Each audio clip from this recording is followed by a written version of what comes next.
மிதுன ராசி, மிதுன லக்னம். காலபுருஷனுக்கு 3வது ராசி. விதியை மதியால வெல்லக்கூடிய ராசி. ஏன் புதனுடைய ராசிக்கு மட்டும் இப்படி பெயர் அப்படின்னா, புதன்கிற கிரகம் வந்து பார்த்தீங்கன்னா, அறிவு சார்ந்த ஒரு கிரகமாக கருதப்படுது. அப்ப இந்த அறிவு சார்ந்த ராசியில பிறந்தனால, எப்பேற்பட்ட கஷ்டமான சூழ்நிலையிலிருந்து அசால்ட்டா ஜெயிச்சு வெளிய வந்துருவாங்க. வாழ்க்கையில எல்லாத்துக்குமே வந்து பார்த்தீங்கன்னா, எதிரிகள் ரொம்பவே வந்து தொந்தரவுகள் இருக்கும். நம்ம மிதுன ராசியை பொறுத்தவரையும் எதிரிகளோட தொந்தரவுகளே பெருசா இருக்கவே இருக்காது. அது எப்பேற்பட்ட எதிரியாக இருந்தாலும் அடிச்சு நொறுக்கிட்டு போயிட்டே இருப்பாங்க. ஆனா இன்னைக்கு காலபுருஷனுக்கு 3வது ராசியா இருக்கிறதுனால கஷ்டப்படுற ராசி மாதிரி ஒரு ஃபீல் ஆகுதுங்க. அப்படிங்கிற மாதிரி நிறைய தொந்தரவுகள். நான் என்ன நல்லது நினைச்சாலுமே மத்தவங்க ஏதோ ஒண்ணு எனக்கு சொல்லிட்டு போயிடுறாங்க. இன்னைக்கெல்லாம் பாருங்க, குரு சந்திரன் மேல, அதாவது மிதுன ராசி ஜென்ம குரு காலத்துல வந்து பாத்தீங்கன்னா, சந்திரன் மேல குரு இருக்கிறது, கடவுள் மட்டும்தான் எனக்கு ஆதரவு அப்படின்னு சொல்ற மாதிரி ஒரு சூழ்நிலைகள். எவ்வளவு உஷாரா இருந்தாலுமே ஏனைய ஏமாத்திட்டு போயிடுறாங்க. நான் வந்து யாருக்கு கரிசனம் காட்டணும் காட்டக்கூடாதுன்னு தெரியாமையே எல்லார் மேலேயும் அன்பு வச்சிடறேன். அந்த அன்பு தான் எனக்கு முக்கியமான பிரச்சனையாக இருக்குது. யாரெல்லாம் என் கூடயே கடைசி வரை இருப்பாங்க, பொருளாதார உதவி செஞ்சிருக்கேன், எனக்கு திருப்பி செய்வாங்க அப்படின்னு நினைச்சீங்களோ, அவங்க எல்லாருமே இன்னைக்கு வந்து உங்களை பழி வாங்கும் விதமாக செயல்படக்கூடிய நேரமாக இருக்கு. எப்படி நீங்களா இவ்வளோ செல்ஃபிஷா இருக்கீங்க அப்படின்னு கணவனா இருக்கட்டும், மனைவியை பத்தி, மனைவியா இருக்கட்டும், கணவனை பத்தி எண்ணங்கள் வராம இருந்திருக்காது.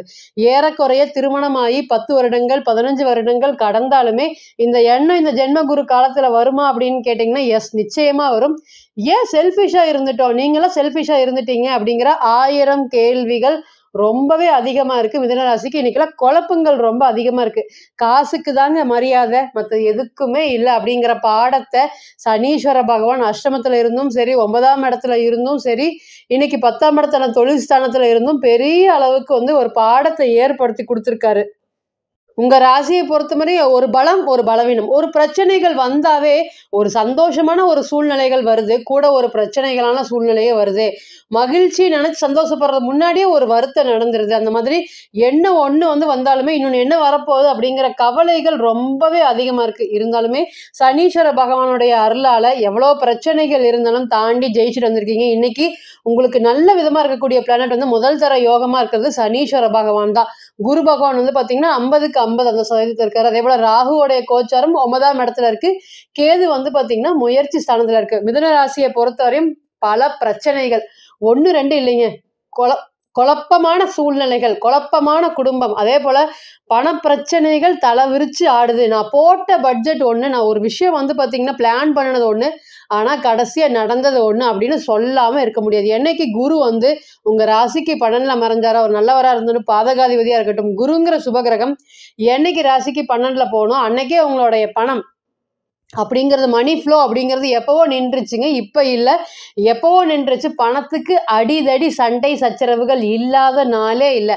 நான் ஒரு பிளான் போடுற ஒரு விஷயம் நடந்துருச்சு. இன்னைக்கும் பாருங்க, எவ்வளோ பிரச்சனைகள் இருந்தாலுமே பெருமாளுடைய அனுகிரகத்தால நல்லா தான் இருக்கீங்க. மற்றவங்க அனைவருமே உங்களுடைய கண்ணை வச்சு கண்படக்கூடிய சூழ்நிலைகள் தான் இன்னைக்கு இருக்கீங்க.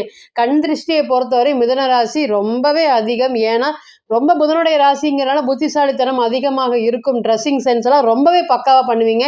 இன்னைக்கு நீங்க வந்து ஒரு பொருளாதார ஒரு குற்றமான ஒரு சூழ்நிலைகள்ல இருந்தா கூட மற்றவங்க யாரு நீங்க என்ன சொன்னாலுமே நம்பரக்கூட சூழ்நிலைகள்ல என்னைக்குமே இல்லை. இன்னைக்கு எல்லாமே பேசுறவங்க, பாதகாதிபதியே ராசியில வந்துட்டாரு. அப்ப என்னன்னா, எதிராளிகள் உங்களை தேடி வராங்க. யார் யார் நல்லவங்களா நினைச்சீங்களோ அவங்க எல்லாருமே எதிராளிகளா மாறாங்க. இது மட்டும் தான் நடந்துட்டு இருக்குது.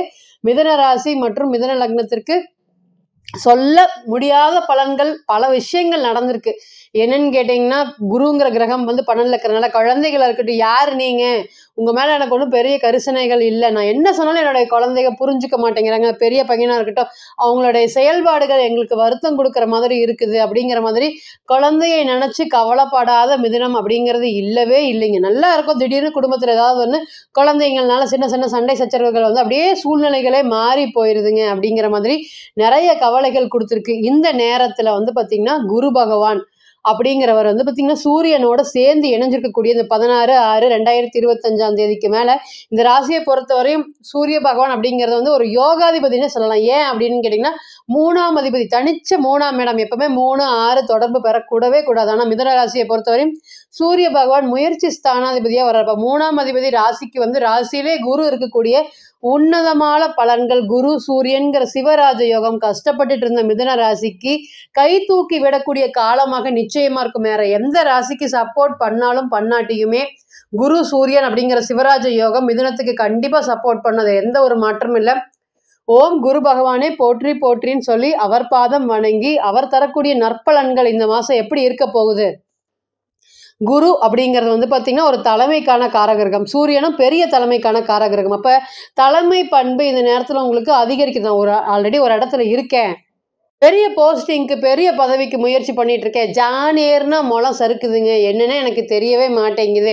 முக்கியமாக மறந்துடக்கூடாது, இந்த ராசியை பொறுத்தவரையும் சனி வந்து அஷ்டமாதிபதி ஆகிறாரு. அப்போ அஷ்டமாதிபதி வந்து பார்த்தீங்கன்னா எவ்வளோ தொந்தரவுகள் கொடுத்தாலும் மீண்டு வெளியே வரக்கூடான சூழ்நிலைகளையும் அவரே ஏற்படுத்தி கொடுப்பாரு. ஏன்னா 9ஆம் அதிபதி. அப்போ தத்தளிச்சுட்டு இருக்கிற அடுத்த ஸ்டேஜுக்கு போக முடியாமல் வேலையில் இருக்கக்கூடிய அனைவருக்குமே இல்லை, இது வந்து ஒரு கொலை மாதிரி, இந்த இடத்துல நான் விழுந்துட்டு இந்த வேலையிலேருந்து நான் என்னால் எந்திரிச்சு வெளியே வர முடியல, ரொம்ப வருஷமாக போராடிட்டு இருக்கேன், என்னுடைய குடும்ப பின்னணி காரணமாக இந்த வேலையை விட்டுட்டு வெளியே வர முடியல, முன்னோக்கி ஓடணும்னு நினச்சிட்டு இருக்கேன், ஆனால் பின்னோக்கியே என்னை செயல்படுத்துது. ஏன்னா சனீஸ்வர பகவான் வக்ரமடைய போகிறார், மறுபடியும் அங்கேயே இருந்துக்கலாமா இல்லை வேலை மாற்றலாம் பண்ணலாமா அப்படிங்கிற மாதிரி நான் நினச்சாலுமே எனக்கு சலிப்பு தட்டுதுங்க, ஒரு பதட்டமான சூழ்நிலைகளில் இருக்குதுங்க அப்படிங்கிற மாதிரி இருக்குது. ஆனால் இந்த நேரத்தில் வந்து பார்த்திங்கன்னா சனீஸ்வர பகவானுடைய அருள் உங்களுக்கு அதிகமாக இருக்கிறதுனால நவகிரகத்தில் முதல் ஈஸ்வரன் பட்டம் பெற்றவர், அப்புறம் உங்களுடைய ராசிக்கு அவர் யோகாதிபதி ஆகிறப்ப கிடைக்காத ஒரு வேலை வாய்ப்புகள் எல்லாமே இந்த நேரத்தில் கிடைக்கிறதுக்கு உண்டான வாய்ப்புகளை ஏற்படுத்தி கொடுக்கும். 2வது என்ன அப்படின்னு கேட்டிங்கன்னா குழந்தை பேர்.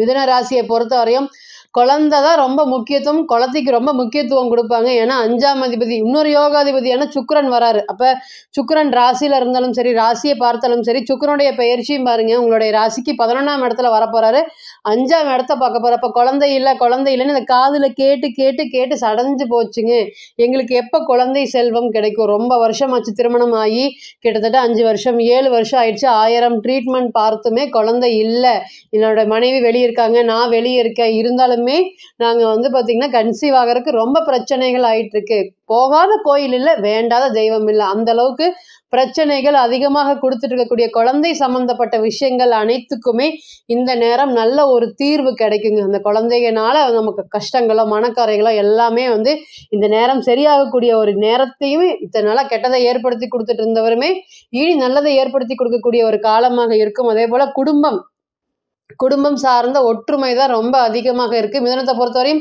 தனக்கு ஒரு பைசானாலுமே கணக்கு பார்ப்பாங்க. ஆனால் அடுத்தவங்களுக்கு எவ்வளோ வேணாலுமே தன்னுடைய மனைவியாக இருக்கட்டும் குழந்தைகளாக இருக்கட்டும் நிறைய செலவு பண்ணுவாங்க. தனக்கு ஒரு சாப்பிட்றதுக்கு வாங்குறதுனா கூட கணக்கு பார்ப்பாங்க. அதுதான் மிதுனம். அப்போ இந்த நேரத்தில் வந்து பார்த்திங்கன்னா குடும்பத்துக்காக வாழ்ந்துட்டோமே, இனி நிறையா பிரச்சனைகள் இருக்குது, நம்மளுடைய சம்சாரமே நமக்கு புரிஞ்சுக்க மாட்டேங்குது, நம்மளுடைய வீட்டுக்காரர் நம்மளை புரிஞ்சுக்க மாட்டேங்கிறாருங்கிற கவலைகள் ரொம்பவே அதிகமாக இருக்கும். அதுவுமே இந்த ஜென்ம குரு காலத்தில் சொல்லவே தேவையில்லைங்க. அப்போ திருமணம் சம்மந்தப்பட்ட விஷயத்தில் பிரச்சனைகளை சந்திச்சுட்டு இருக்கக்கூடிய நபர்களும் சரி, குடும்ப ஒற்றுமை இல்லாமல் வருத்தப்பட்டுட்டு இருந்தவங்களுக்கும் சரி, இனி ஒரு ஆறுதலாக இந்த குரு சூரியன் அப்படிங்கிற சிவராஜ யோகம் கிரக சேர்க்கைகள் செயல்பட போகுது. உங்களை நோக்கி எதிராளிகள் ரொம்ப அதிகமாக இருந்தது. ஏன்னா செவ்வாய் பாருங்க 6ஆம் அதிபதியே 11ஆம் அதிபதியாக இருக்கிறார். அப்போ செவ்வாய் 2ல் நீசமாக இருக்கார். இந்த சூழ்நிலைகளில் படிப்படியாக எதிராளிகளுடைய தொந்தரவுகளை விலகி நான் இப்போ ஒரு போஸ்டிங்கில் இருக்கேன். சிவராஜ யோகங்கிறது என்னங்க, ஒரு ஸ்டேஜ்லேருந்து அடுத்த ஸ்டேஜுக்கு போகிறது. இந்த கிரக சேர்க்கைகள் இருந்தாலும் பார்வைகள் இருந்தாலுமே பெரிய யோகத்தை கொடுக்கறதுக்கு, பெரிய பலன்கள் பெரிய பதவிகளை கொடுக்கறதுக்கு காத்துட்டு இருக்கு. அப்போ நிச்சயமாக இந்த நேரம் நீங்கள் எடுக்கக்கூடிய ஒரு முயற்சிகளுமே பதவி சார்ந்த விஷயத்தில் எதிராளிகள்னால நான் வந்து வீழ்ந்துட்டு இருக்கேன் அப்படின்னு சொல்லக்கூடிய நபர்களுக்குமே இது ஒரு யோகமான கிரக சேர்க்கைகளாக செயல்பட போகுது. ஆக மொத்தம் இது வந்து பொருளாதாரம் சார்ந்த விஷயங்களுக்கும் சரி, வேலை தொழில் சார்ந்த விஷயத்துக்கும் இருக்கக்கூடிய ஸ்டேஜில் இருந்து அடுத்த ஸ்டேஜ் போகிறதுக்குமே இது ஒரு நல்ல ஒரு யோகமான பலன்களை கொடுக்கறதுக்கு நிச்சயமாக காத்துட்டு இருக்கு. அப்படிங்கிறதுல எந்த ஒரு மாற்றமும் இல்லை. இப்போ நீங்கள் கேட்டு செஞ்சுட்டு இருந்த அனைத்துமே கோச்சார பலன்கள் தான். கோள்களுடைய சாரம் அனுதினமும் மாறும். இன்னைக்கு ஒரு கிரகம் ஒரு நட்சத்திரத்தில் பயணிக்கும், நாளைக்கு அதே கிரகம் வேறு நட்சத்திரத்தில் பயணிக்கும். பிறந்த கால ஜாதகம் அப்படிங்கிறது 100% தனக்கு பெற்ற கிரகத்தினுடைய தசா புத்தி, பிறந்த கோச்சாரம், அதே போல் வந்து பார்த்திங்கன்னா கிரகம் பெற்ற பலம் பலவீனம் அடிப்படையில் பிறந்த கால ஜாதகம் மட்டுமே 100% பேசும். கோச்சாரம் அப்படிங்கிறது 40% 60% மட்டுமே பொருந்தும். தனிப்பட்ட ஜாதகத்தை நீங்கள் எடுத்து ஆலோசனை பண்ண விருப்பப்பட்டால் கீழே இருக்கக்கூடிய நம்பருக்கு கான்டாக்ட் பண்ணுங்கள். நான் வணங்கக்கூடிய நரசிம்மர் உங்கள் எல்லோருக்குமே நல்ல வளமான வாழ்க்கையை ஏற்படுத்தி தரேன் நான் நிச்சயமாக பிரார்த்தனை பண்ணிக்கிறேன். மீண்டும் ஒரு பதிவில் உங்களிடம் சந்திக்கும் வரை உங்களிடமிருந்து விடைபெறுவது உங்கள் அஸ்ட்ரோ புவனேஸ்வரி. நன்றி, வணக்கம்.